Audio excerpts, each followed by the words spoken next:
Well, thank you for coming, and it's delighted to have with us Joseph Cow, who will speak to us about where he's going, and is asking God where he's going. And I now introduce to you Father Greg Waldrop, who's the Superior of the Jesuit Community in New Orleans, who is organizing our first Tuesday events and all the other celebrations of the 500 years of St. Ignatius since his conversion. So, Father Waldrop.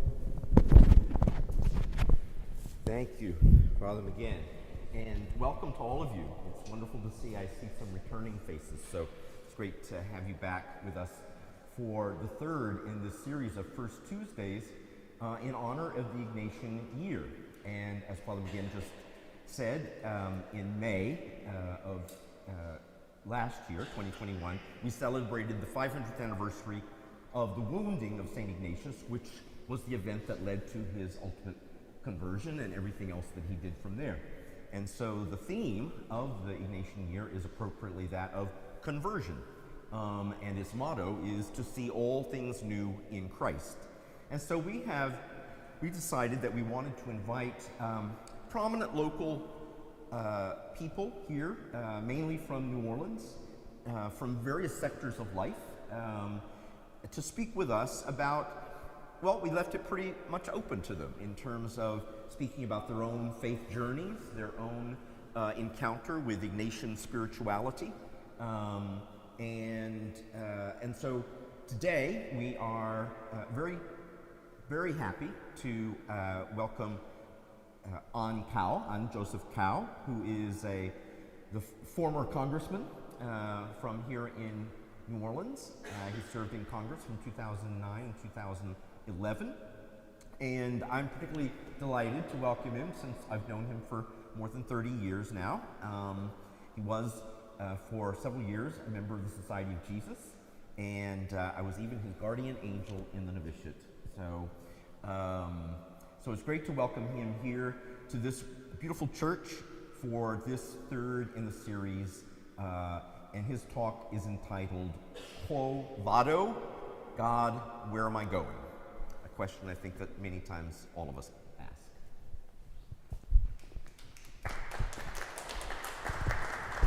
All right.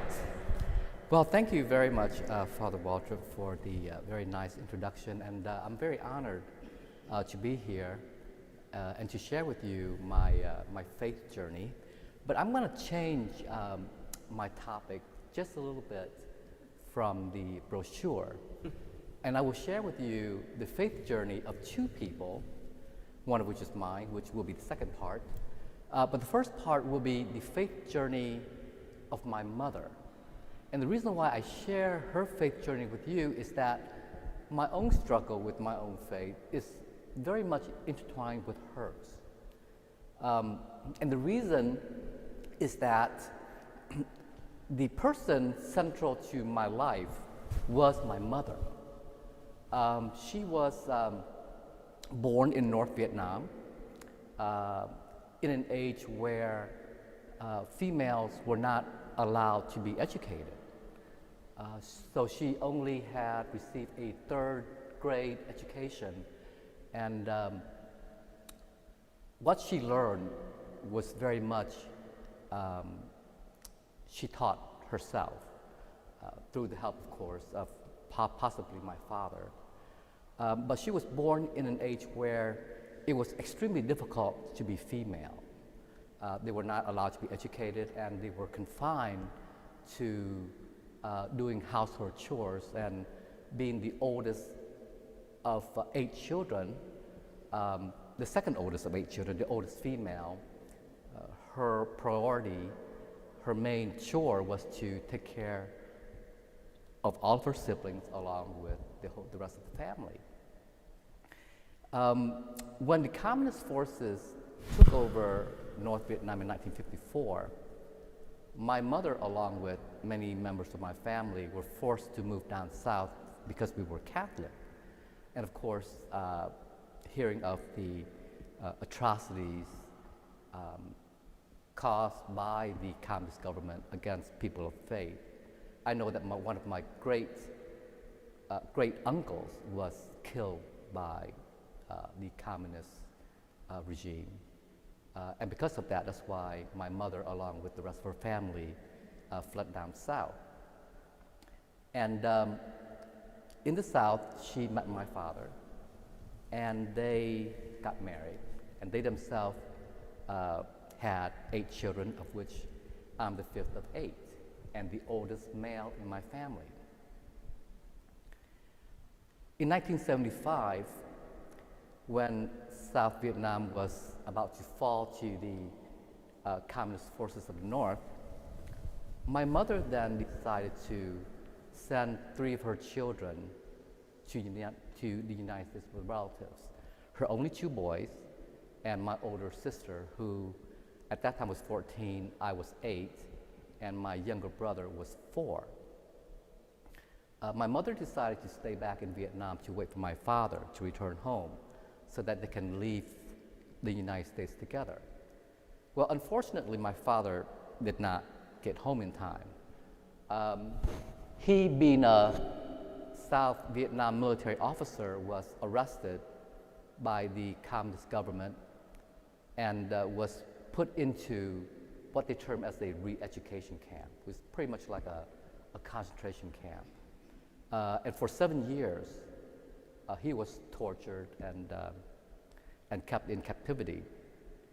And of course, during that time, my mother had to care for my father while he was in prison, along with trying to raise 5 of her children. And from 1975 to the early part of 1980, those years were known as the famine years, where there were hardly any food for the people, and many of the people in South Vietnam died of starvation. So during that time, when you heard of the stories of the boat people, the people who fled Vietnam by boats during those years, they fled because they were dying of starvation. But fortunately for my mother, she was able to make ends meet for herself as well as for my sisters. And also during that time, she had to deal with the prospect of not seeing 3 of her children who at that time she fully understood were in the United States with relatives. And then also dealing with the death of one of my younger sister. She was killed by a truck right after the war. So my mother had to raise these 5, well, at that time 4 daughters, along with caring for her husband in prison, her younger brother imprisoned by the communist government, as well as another brother of hers who was trying to evade capture in Vietnam. And she was able to raise money to send 2 of her younger brothers to leave Vietnam via boats, and then to wait for my father to be released from prison. And fortunately, in 1991, well, 7 years after that, which was like the early 1980s, my father was released and he was returned home to my mother. And in 1991, he was able to be resettled in the United States under what they call the HO program, which was a program instituted by the US government to resettle former South Vietnamese military officers who were imprisoned in re-education camps for more than 3 years. So she, along with my father and my 2 sisters, were able to resettle in the United States in 1991. And of course, at that time, I was already in the Society of Jesus. I was a novice under the guidance of Father Greg Waltrip in the novitiate. And of course, my mother, she came to the United States. She worked as a cook for 10 years, while my father worked as a grocery stocker for my uncle. You know, mop floors, clean toilets, stock groceries.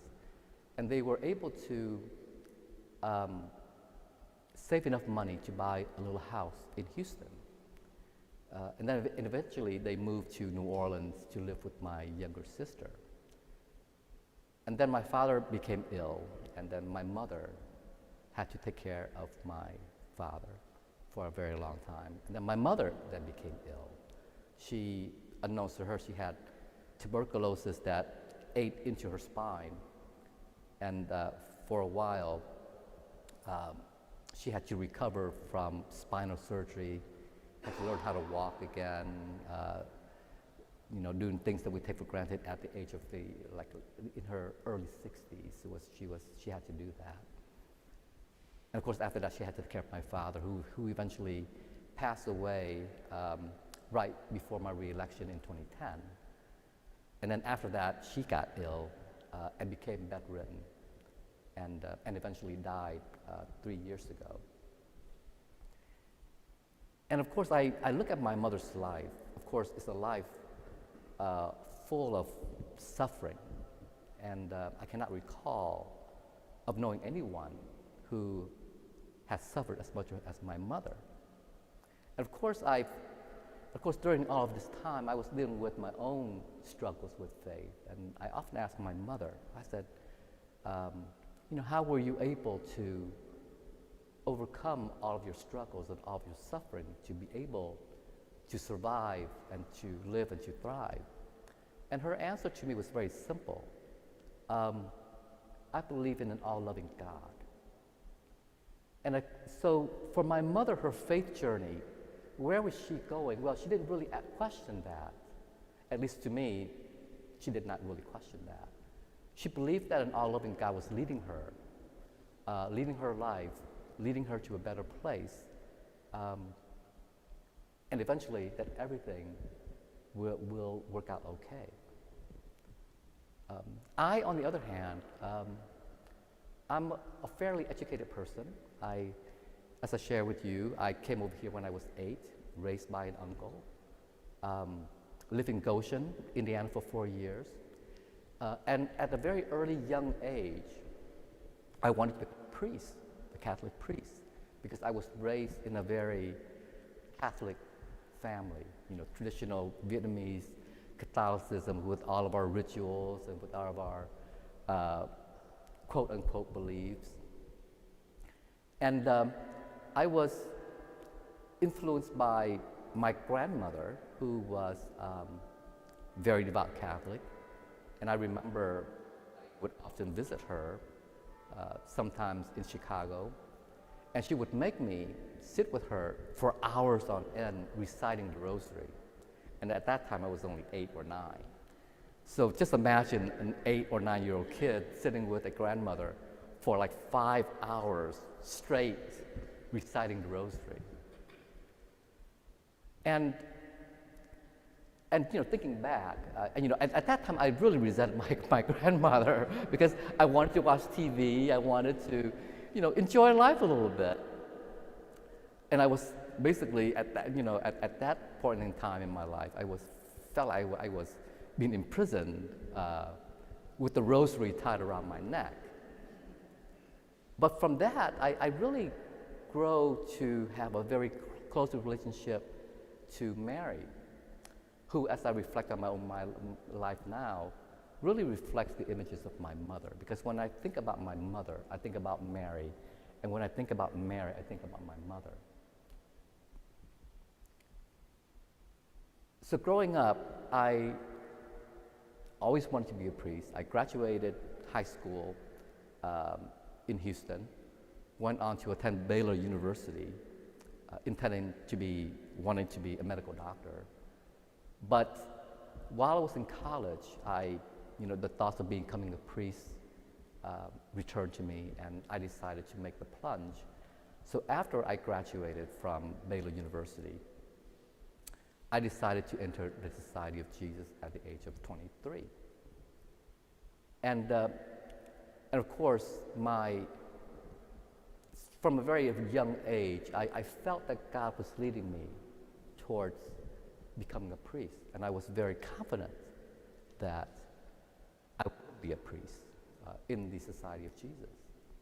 So I entered the society, went to the novitiate in Grand Coteau.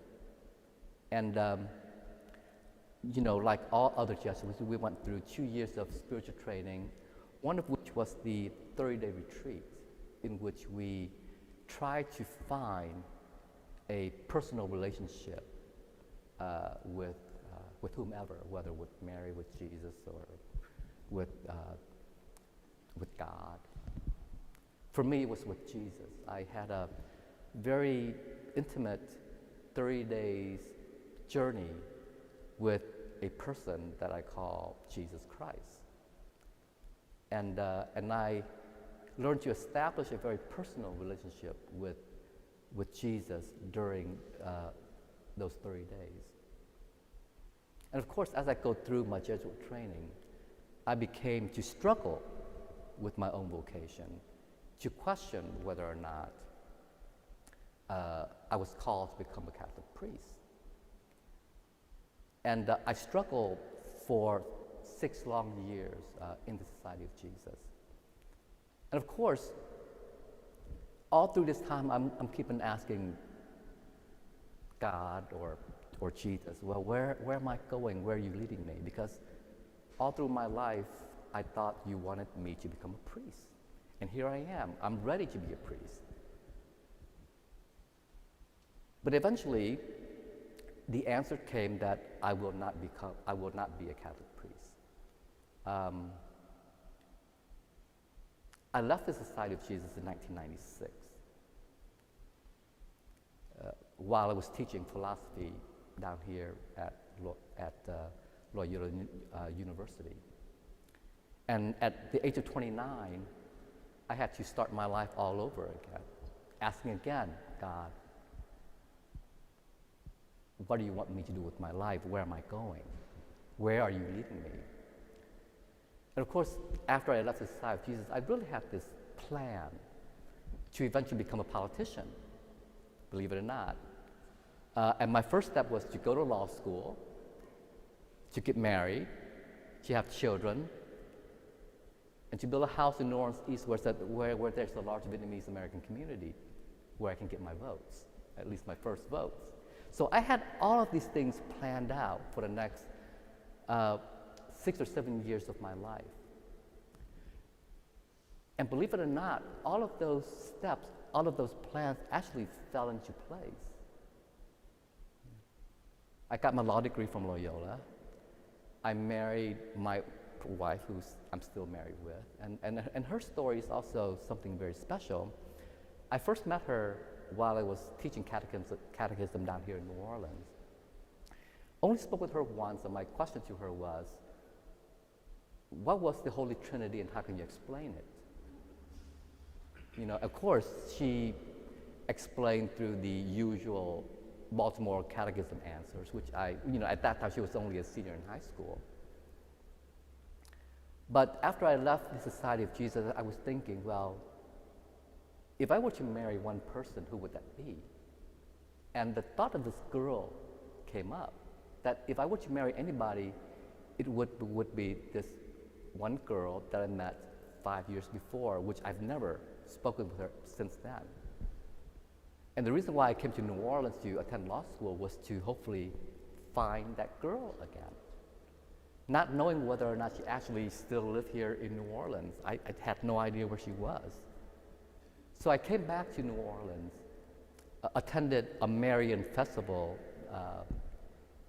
at Our Lady of Louvain off of Robert E. Lee. And there I ran into this girl that I've not seen in 5 years. And we began to talk. And eventually became friends, and I married her. So, all of these plans that I had for myself after I left the Society of Jesus, of getting married to the one girl that I wanted to marry all of my life, becoming a lawyer, to have children, to have a law office, all fell into place. And then in 2008, while I was sitting in my law office, right after Hurricane Katrina, one of the members of Congress came down to New Orleans to speak with the Vietnamese community, and the reasons why we were able to all come back together and to rebuild New Orleans East so fast. And he encouraged people to run for political office. So at that time, I told Mike Honda, a Democrat, that I would run. So I dived into my first political venture by running for a state representative office. And out of 6 people, I came in 5th. I did not do well at all. But then the 2008 election came, and of course at that time, Bill Jefferson was our congressman. And I came up to one of my friends, Brian Wagner, who recently passed away. I said, well, Brian, I want to run for Congress against Bill Jefferson.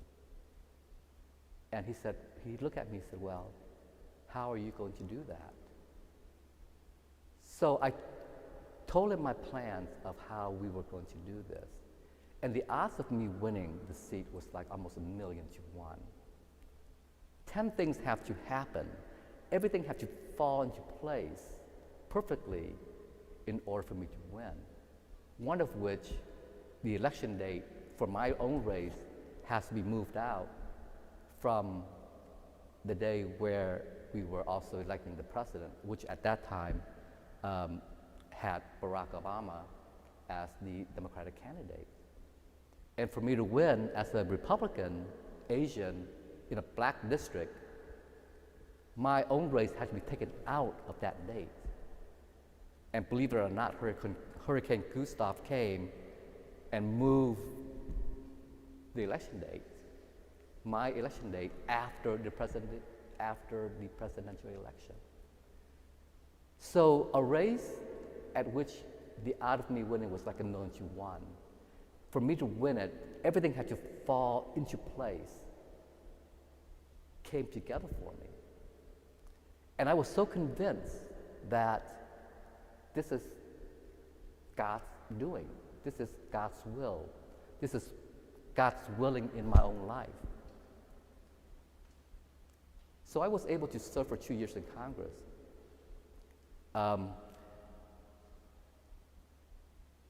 And of course, I thought I was going to win re-election because it was God's will for me.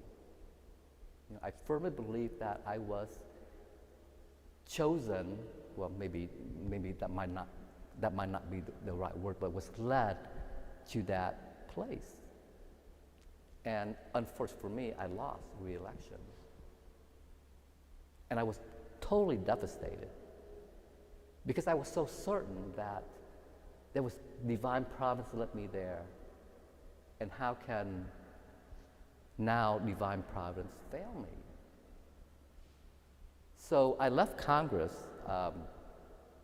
being very distraught, I was very depressed for a long time. And of course, my faith came into doubt. And I questioned everything. Of course, you know, being a philosopher, I questioned by nature, I questioned everything.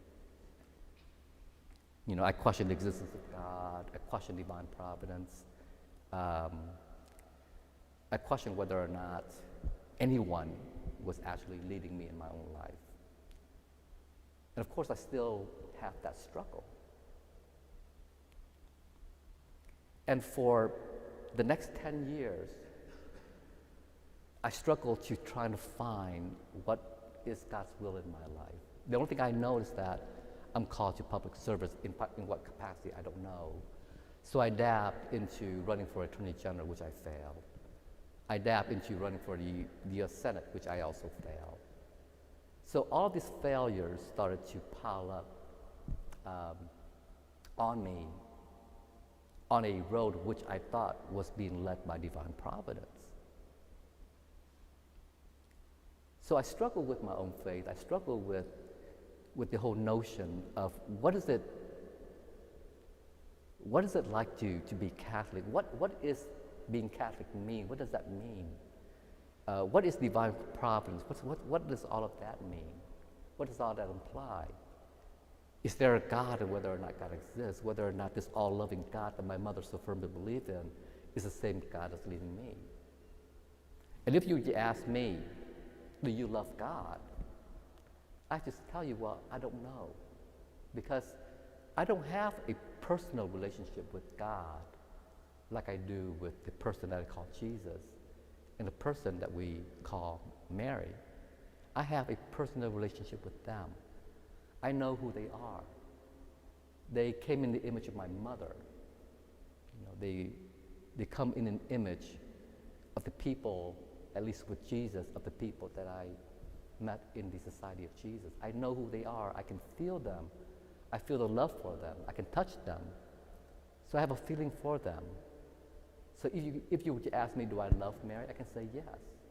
If you were to ask me, do you love Jesus? I can say yes, because I have a personal relationship with him for 30 long days. If you were to ask me, do I love God? I can tell you, well, I don't know. God for me is an object of inquiry, something that I try to understand. What is God? What is all that supposed to mean? And how does all of these things interplay in my life? So those are the same questions that I'm struggling with. And I always go back to my mother asking the very same question, well, who is this God for me? And I cannot say the same thing as my mother, that God is an all-loving God, because I really don't know what that means for me personally. And maybe it has to do with the fact that I never grew up with a father. My father was in the military. I never knew him when I was young. When he came over here in the United States, I was in the Society of Jesus. And of course, growing up with a God image as a fatherly image, but I don't know what that fatherly relationship is. I'm still struggling with it, trying to understand what does it mean to be loved by a father? What does it mean to be a father? Of course, I have 3 children of my own, and slowly I'm learning to understand what it means to be a father, but I don't understand what it means to be loved by a father. The only father figure that I know are the ones that I knew through the Society of Jesus, my superiors, my spiritual directors, the people who guided me for the last 6 years. And I have to say that the person that I am today, I must attribute to what I learned and what I experienced in the Society of Jesus. I'm very grateful for my 6 years in the Society of Jesus. I found my way in the Society of Jesus. I wanted to be, my path was very clear, who I wanted to be. I discovered all of that in the Society of Jesus. So as I look back in my life about what does it mean by when we say divine providence, when I look back throughout my life, I can see how all the pieces are falling into place. And the path, as I look back, at least to this point in my life, was somewhat clearer now than it was before. But of course now I'm still struggling with the very same question that I have struggled for the first 50 years of my life. Well, what is your will for me next? What am I going to do next? I'm only 54. Hopefully I can live another 10, 15, 20 years. And what am I going to do? What is your will for me in the next 20 years of my life? Even though my faith is somewhat wishy-washy, I still question whether or not God exists. I still question whether or not divine providence actually exists. But this thought of something as leading me is still there. And I'm still trying to follow it, even though it becomes very murky at times. And of course, I raised my children Catholic, and they go to Catholic schools and all of that. And I try to explain to them what all this notion of divine providence, what all that's supposed to mean, even though I myself, I really don't understand what it means. But somewhat similar to my mother, I'm following along this path.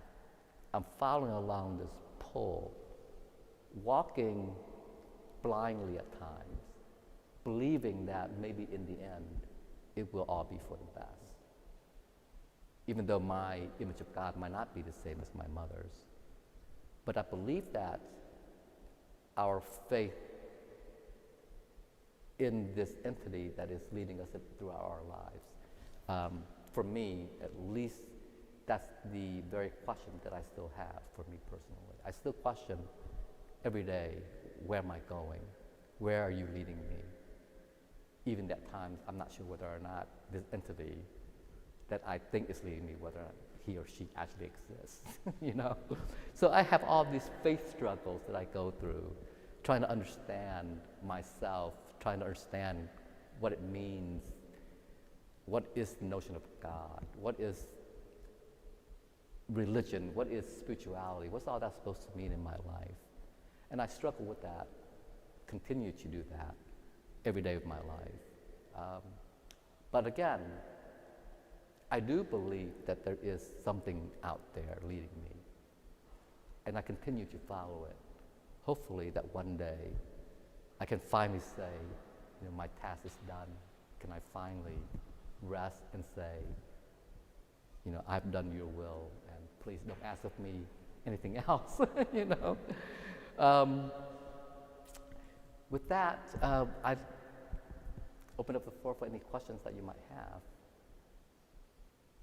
And the reason why I want to share with you the faith journey of my mother versus mine is that my mother was a very simple person. She didn't question anything, and for her path was very clear. At least to me, her path was very clear. But for me, being educated in all this, it's so murky, and it's full of questions, and it's full of answers that I cannot explain. And of course, I have Father Mark Thibodeau, who is my spiritual director, and he keeps on telling me, well, don't try to explain it. You know, don't try to explain it because you can never do it. So I'm at this place where Kierkegaard once asked himself, you know, when you stand at the abyss of unknowing, what are you going to do?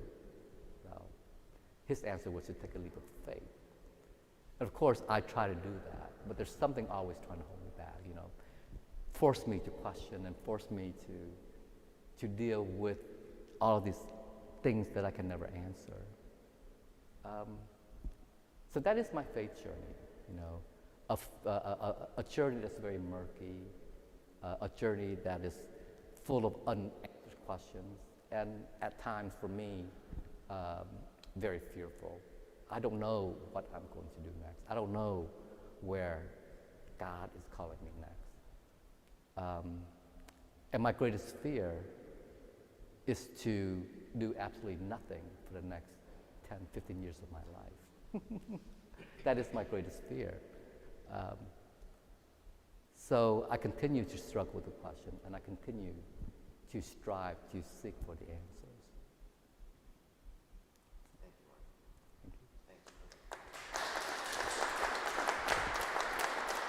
Does anybody have any questions? Yeah, as on indicated as time for questions. Father Lewis? I'll ask the first one because I remember a lot of the story here in New Orleans. They said two things about you when you were elected to Congress. One was that you were one of the brightest people in Congress, and that your wife was even a writer. Right. And I wonder how she has helped you in that faith journey. And then the second one is you were also known for being extremely principled. Right. You helped not just the Vietnamese community, but the whole community. Right. And I want to know how did, especially in Washington, what helped you keep those principles and that moral compass? Okay. Well, to answer your first question, my wife, does she help me in my faith journey? I would have to say yes. She's a very devout Catholic, a very conservative Catholic, and she reminds me a lot of my mother. They don't have the same mentality, but at least their faith journey is somewhat the same. As to my time in Congress, did I struggle with being Catholic and being a politician? I would have to say yes. As you know, one of the many issues that we struggle, at least for me, that I struggle in Congress, was how to keep my own Catholic morality while at the same time making decisions that might go against that own morality. And the issue that always come back would be the issue of abortion. For me, personally, abortion is something I'm absolutely against. And having 3 children, I cannot contemplate of killing them. Can never contemplate that. So, whenever we have issues that deals with abortion come into play, I always have to ask myself, am I willing to compromise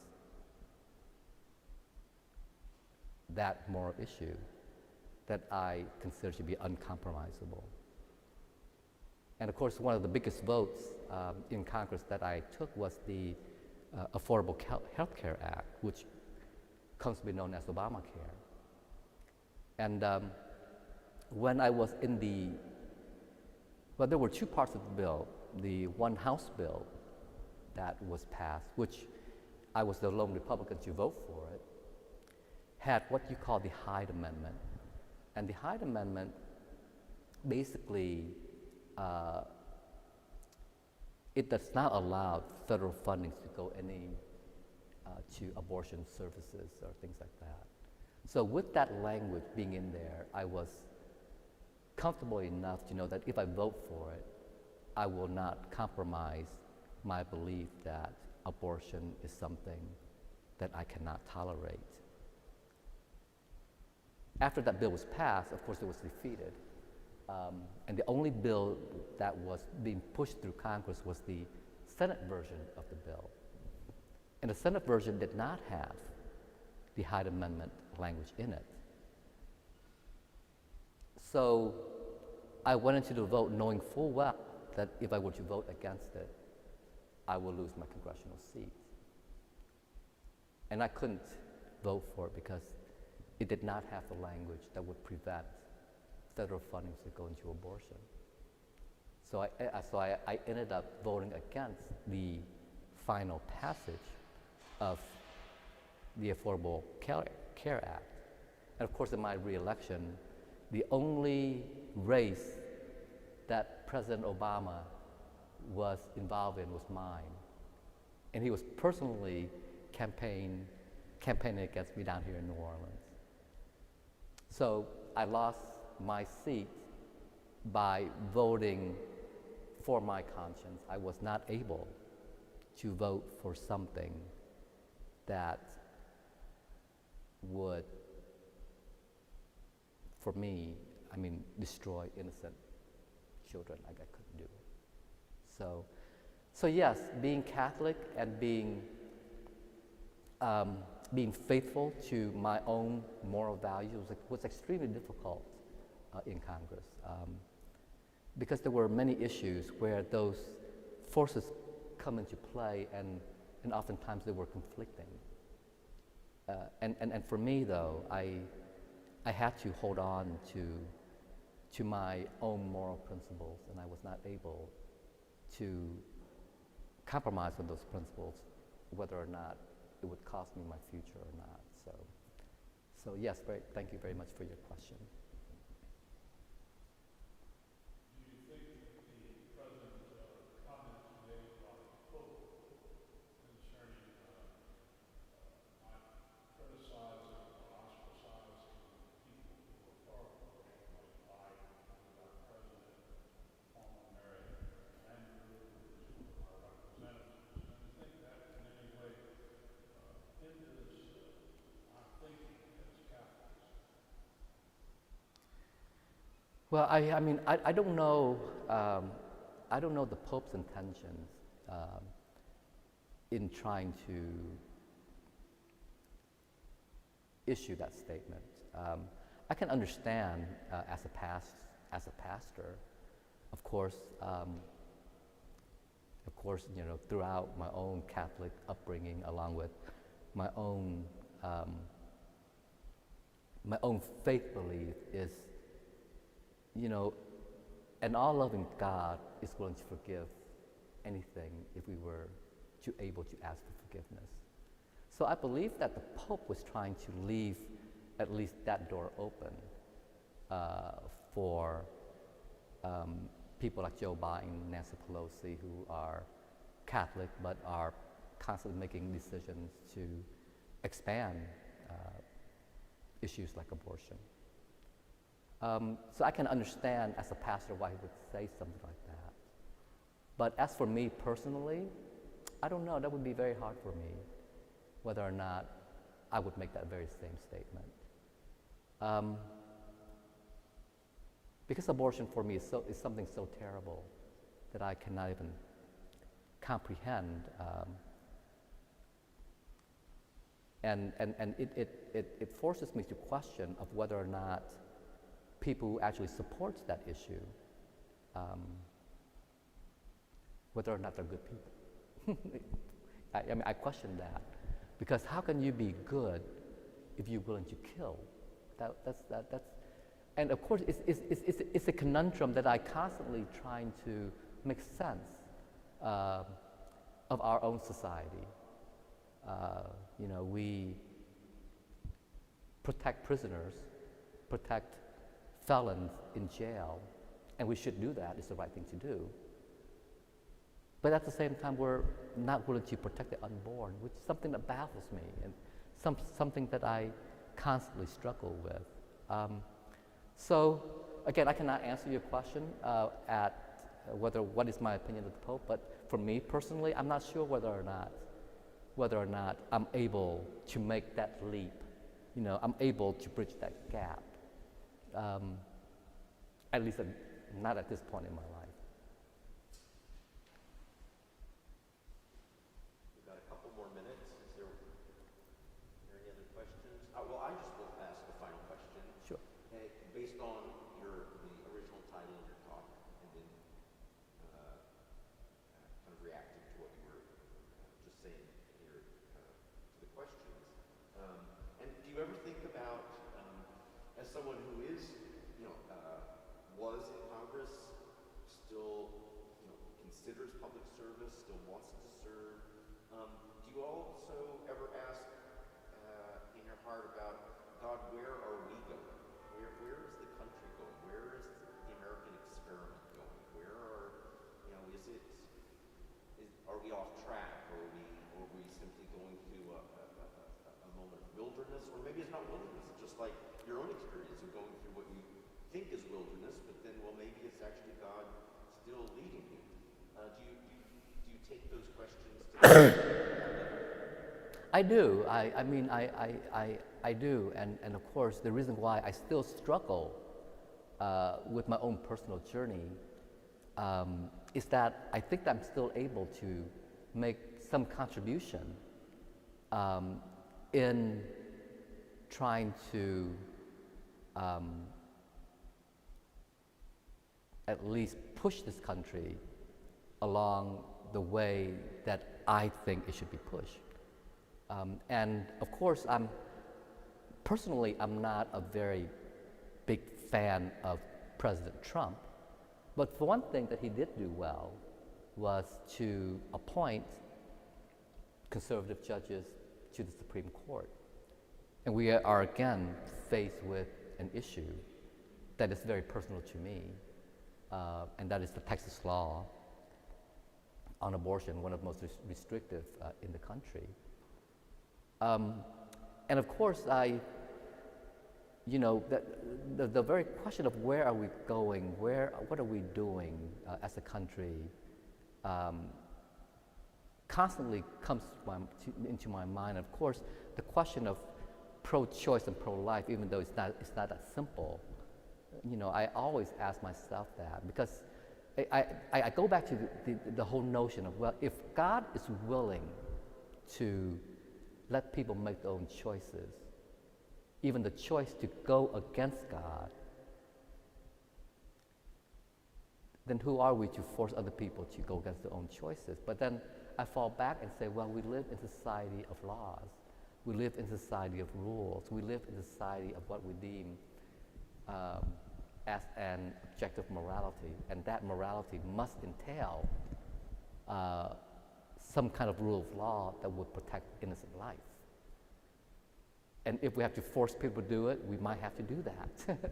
So again, you know, all of these questions come into play for me still on the notion, on the one hand, of an all-loving God who allows you to make your own decisions against God, against Him, not to choose Him, but at the same time, trying to make laws and trying to steer this country along the lines that might restrict people the ability to choose. And we do that all the time. You know, we have laws that restrict our ability to drive as fast as we want. We live in a society that prevents us from robbing other people. We have laws that prevent us from restrict us to do a lot of things, restrict our personal freedom. And there must be a way for us to balance all of that out. And where are we going to find that as a country? That's something that I still trying to struggle myself, really. Well, once again, let's thank Thank you. Thank you for having me. Just for a second, I just wanted to plug our next Tuesday in February, and that'll be Edgar Dookie Chase III, who's a prominent city figure, a businessman, lawyer, has served on so many different boards that have served various interests in the city. And so I think that'll be a really interesting talk, and that's going to be in February, first Tuesday in February. Is that the 8th? February 1st. And then just to say, in March is the second Tuesday, not first, because first Tuesday in March is Mardi Gras. So second Tuesday in March will be Jennifer Avegno, who is the director of the New Orleans Health Department. So I hope that you will